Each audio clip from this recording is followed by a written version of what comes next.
সারা বিশ্বজুড়ে বাড়ছে তৃতীয় বিশ্বযুদ্ধের দামামা। ইসরায়েল ও হামাসের মধ্যে সংঘর্ষে নতুন করে তীব্র আকার ধারণ করেছে। আর এরই মাঝে আমাদের হাতে এসেছে কিছু আন্তর্জাতিক ভয়ঙ্কর সংবাদ। শুরুতেই জানিয়ে দিচ্ছি এই সংবাদগুলোর শিরোনাম।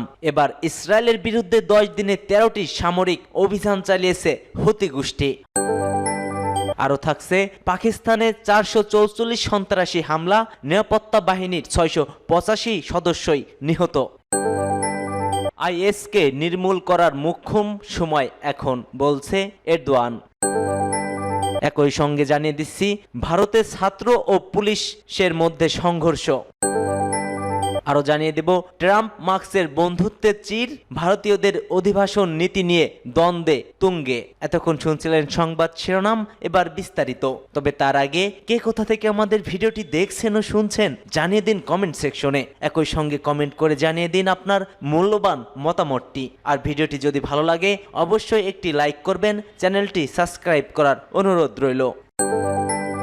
ইসরায়েলের বিরুদ্ধে 10 দিনে 13টি সামরিক অভিযান চালিয়েছে হুতি গোষ্ঠী। ফিলিস্তিনের ভূখণ্ডে ইসরায়েলি হামলার জবাবে গত 10 দিনে 13টি সামরিক অভিযান চালিয়েছে ইয়েমেনের হুতিরা। সূত্রের বরাতে ইরানা ও মেহের নিউজ এই তথ্য নিশ্চিত করে। এক বিবৃতিতে হুতি জানিয়েছে গাজা উপত্যকায় ফিলিস্তিনিদের প্রতি সমর্থন এবং ইয়েমেনের বিরুদ্ধে আগ্রাসনের জবাবে এসব অভিযান চালানো হয়েছে। ইয়েমেনের সশস্ত্র বাহিনীটির মুখপাত্র ইয়াহিয়া সারি বরাত দিয়ে গণমাধ্যম জানিয়েছে এসব অভিযানে বেশিরভাগই মধ্য ইসরায়েলের তেল আবিব অঞ্চলকে লক্ষ্য করে চালানো হয়েছে। হুতিরা গত শনিবার নেঘেভ অঞ্চলে দক্ষিণ ইসরায়েলের নাভাতিম বিমান ঘাঁটিতে প্যালেস্টাইন 2 নামের হাইপারসনিক ব্যালিস্টিক ক্ষেপণাস্ত্র দিয়ে হামলা চালায়। এর আগে শুক্রবার তেল আবিবের কাছে বেনগুরিয়ন বিমানবন্দরে আবারও হাইপারসনিক ক্ষেপণাস্ত্র হামলা চালানোর ঘোষণা দেওয়া হয়। এর ফলে বিমানবন্দরটি বন্ধ করে দেওয়া হয় এবং সব ফ্লাইট বাতিল ঘোষণা করে। ইয়েমেনের গোষ্ঠীটি ইসরায়েলের হামলার পরিসীমানা বাড়ানো এবং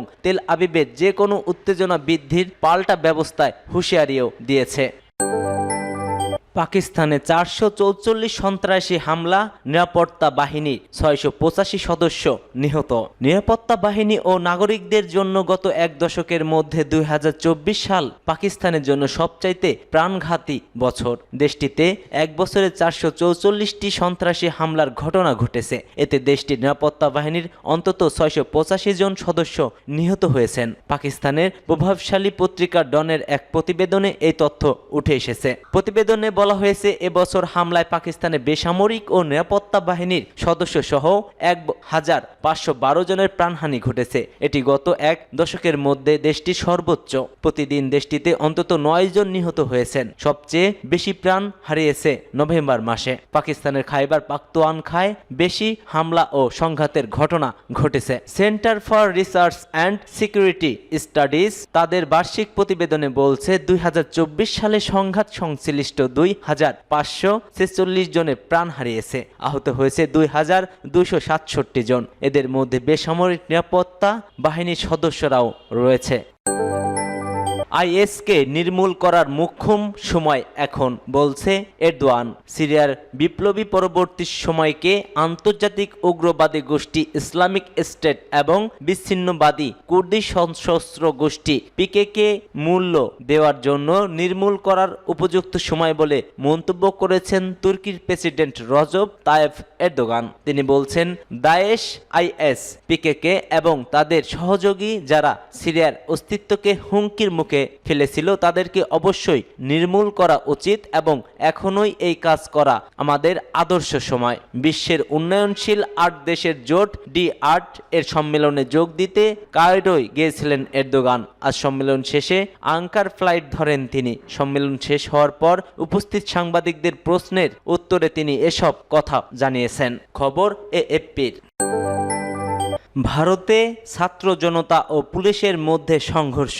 ভারতের বিহারে প্রতিযোগিতামূলক পরীক্ষার প্রশ্ন ফাঁসকে ঘিরে পুলিশ ও ছাত্রদের মধ্যে সংঘর্ষের ঘটনা ঘটেছে। প্রতিবাদ করতে গিয়ে অভিযুক্ত প্রশান্ত কিশোর বলছে বিহার পাবলিক সার্ভিস কমিশন 70টি প্রতিযোগিতামূলক পরীক্ষার ব্যবস্থা করছিল। পরীক্ষার্থীদের দাবি সেখানে প্রশ্ন ফাঁস হয়েছে। তাদের দাবি আবার পরীক্ষা নিতে হবে। কয়েক হাজার শিক্ষার্থী পাটনার গান্ধী ময়ন্দের সমবেত হয়েছে। হয়েছিল। তারা ঠিক করেন মুখ্যমন্ত্রী নীতীশ কুমারের সঙ্গে দেখা করে এই দাবি জানাবেন। ভোটকুশলী ও জনস্বরাজ পার্টির নেতা প্রশান্ত কিশোর এই দাবিকে সমর্থন করেন এবং দলের নেতাদের সঙ্গে তিনি গান্ধী ময়দানে চলে আসেন। প্রশান্ত কিশোর প্রথমে জানিয়েছিলেন মুখ্যমন্ত্রী না হলেও মুখ্য সচিবের সঙ্গে দেখা করবেন পরীক্ষার্থীরা, কিন্তু তারা জানিয়ে দেন শুধু মুখ্যমন্ত্রীর সঙ্গেই তারা দেখা করবেন। শিক্ষার্থীরা মুখ্যমন্ত্রীর বাসভবনের দিকে যেতে যায়, তখন পুলিশের বেধড়ক লাঠিচার্জ শুরু হয়।